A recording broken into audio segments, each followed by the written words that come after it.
everybody the story of his time in the war. And today I get to share that story with you guys. So,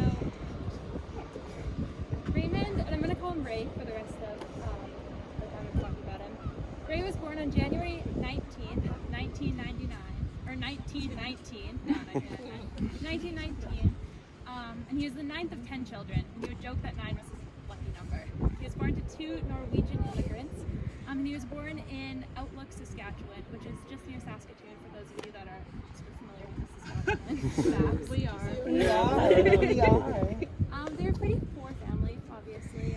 They had just immigrated, and they worked on farms, and they rented farms throughout the province and would work until one wasn't working anymore and then moved.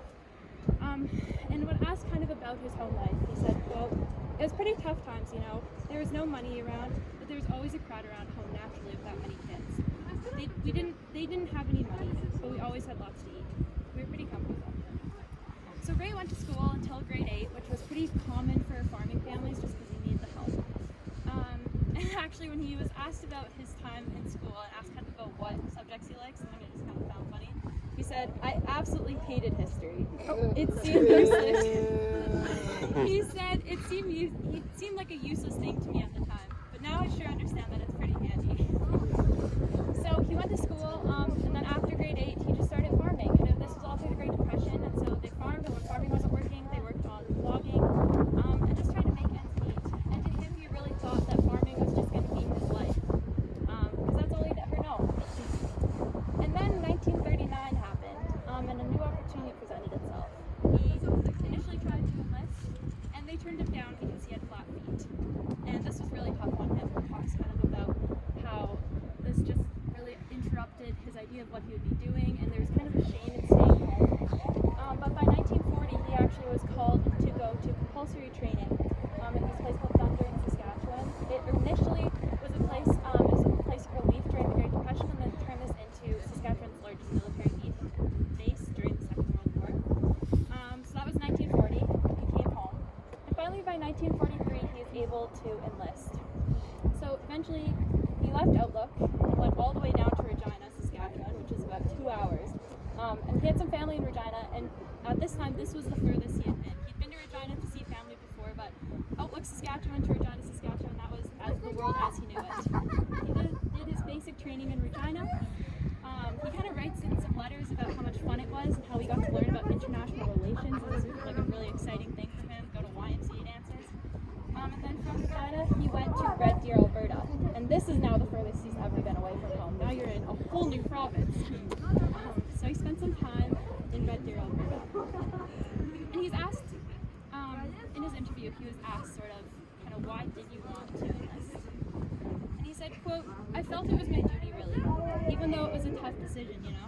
It was tough leaving my home and my family, truly thinking I would never come back. From Red Deer, he got on a train, and this is where his story really starts. He went from Red Deer, Alberta, all the way to Nova Scotia, where he would eventually leave for Europe. On the train, he said, quote, it was an adventure for sure. We were scared and excited at the same time. Everything we did was new to me. Out there on the farm, we didn't see anything like that before. He also talks about just how amazing it was to go through Toronto and to go through Montreal. Because at that time, he thought a big city was Regina, Saskatchewan. And this was absolutely bizarre to him. So he landed in Nova Scotia, and he got on to the RMS Queen Mary, which I'm sure a lot of people have heard of. It's an absolutely huge ship. And he started a 4-day journey to the north of England. While he was actually aboard, 3 days in, they found out that there was German propaganda that they had successfully sunk the RMS Queen Mary. He said that that was a very scary thing to hear. But luckily it didn't sink. He made it to the north of London. And they got onto these trains as soon as they got there. And he said that was when it really felt real. It was blackout. The entire city was black. The curtains were closed. The lights on the train were out. And as they approached London, he saw what he called the greatest fireworks show he'd ever seen in his life. So this was August of 1943. And he stayed in London until June of 1944, which I'm sure some of you know what that is.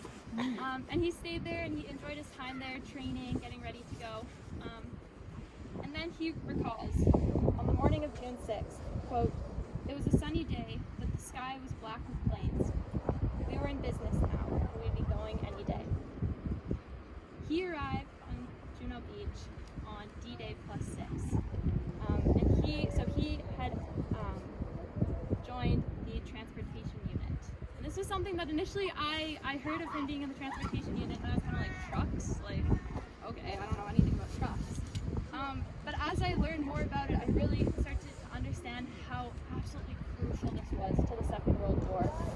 World War I was a war of trenches. World War II was a war of transportation and mobility and being able to get around. And that was something that he allowed us to do. He drove a 10-ton 6x6 truck, which was huge. And his job primarily was to transport ammunition and artillery, which is a very dangerous job because if anything goes wrong, I mean, yeah, luckily not. So he arrives D-Day +6, and he recalls sitting and waiting to go on and just how absolutely terrifying it was. Finally, at the break of dawn, they were able to enter. He recalls having to keep his mouth open the entire time, because if you keep your mouth closed, your eardrums will burst, because there's just so many sounds. And yeah, so he did his time at Juno Beach, and he was actually asked in the interview kind of about, like, are you glad that you didn't have to go on day one? Like, are you glad you got to go D-Day +6? And he said, I would actually make the argument that D-Day 4, 5, and 6 might be a bit scarier because now everyone knows you're here. So he did his time on Juno Beach. He would be driving along things like this that we see and taking it all across the beaches.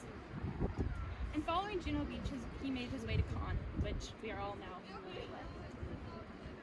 This is something in the interview, it was very obvious it was hard for him to talk about. He vividly remembered the mass destruction and the broken homes, the civilians and soldiers were dead everywhere in the streets. And this was a quote that he said about this. In the area we were in, there were dead Germans, dead Canadians, and dead Poles all around us. It was one sweet mess. You were seeing all these dead people, and it was just nothing anymore. He talks too about while he was in Caen, they'd be sitting in the trenches because obviously you want to be driving your trucks kind of later in the day at night to have a little bit of shield. And he recalls sitting in the trenches and trying to sleep if he could and say they were muddy, there were bugs, and sleeping right next to dead people has a certain smell to it. So from Caen, he was able to go to Falaise. And Falaise again was just absolutely terrible.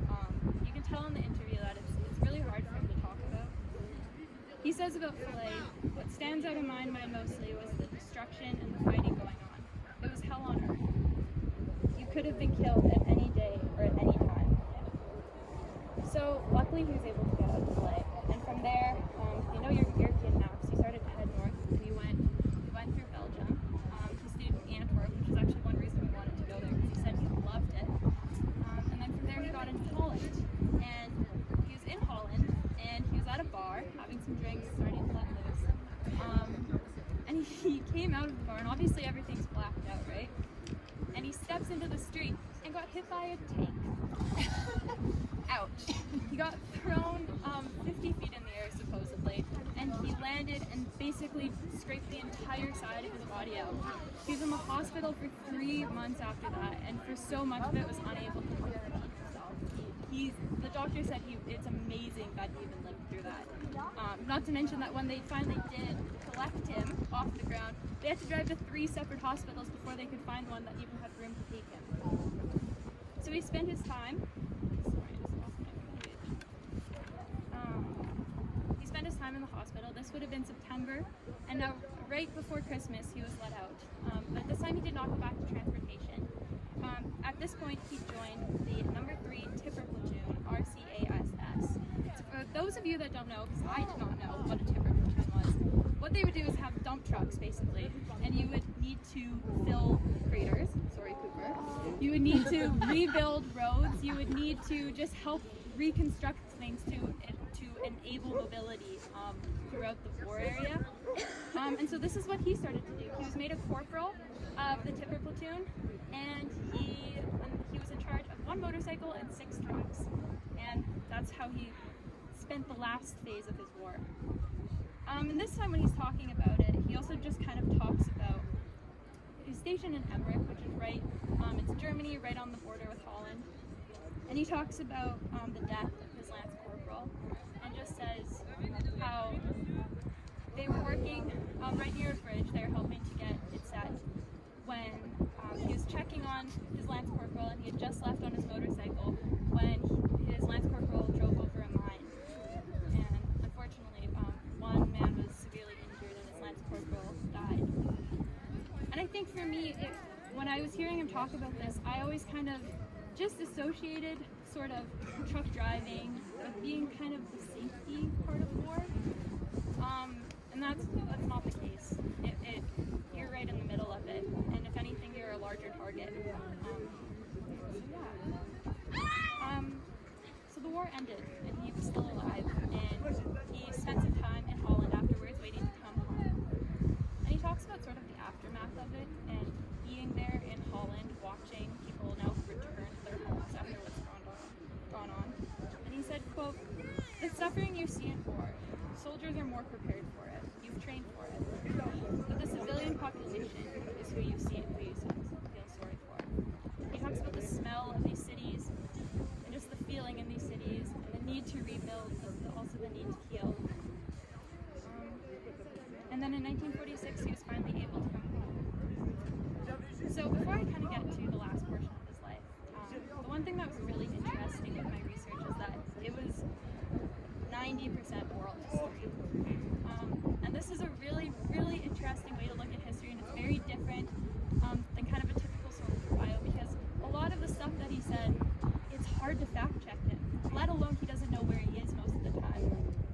And I mean, as we all know, we've talked about this in all of our classes, for all different areas of history, just kind of the flaws of oral history.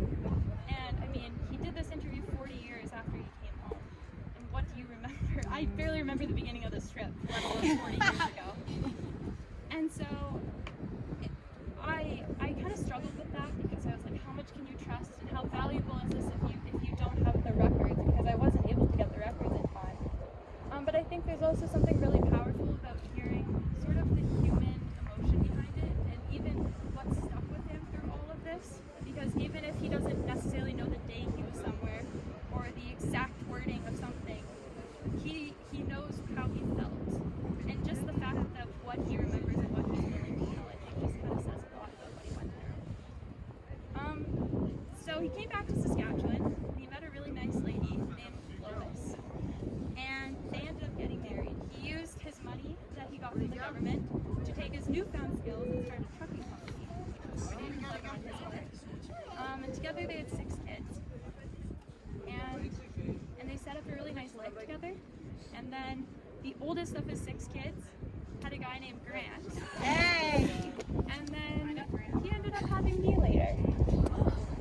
And this is where it might get a little emotional, but I'm going to try to keep it together. I never got to meet my grandpa. Oh no. And I feel like I got to.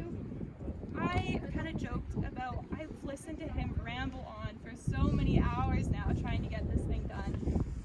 I've read through his letters, I've transcribed his letters, and now through this trip, I've actually gotten to know places that he was. But yeah, so I'm really grateful to introduce you to my grandpa. I'm really grateful. Oh my goodness. I'm really grateful to have got to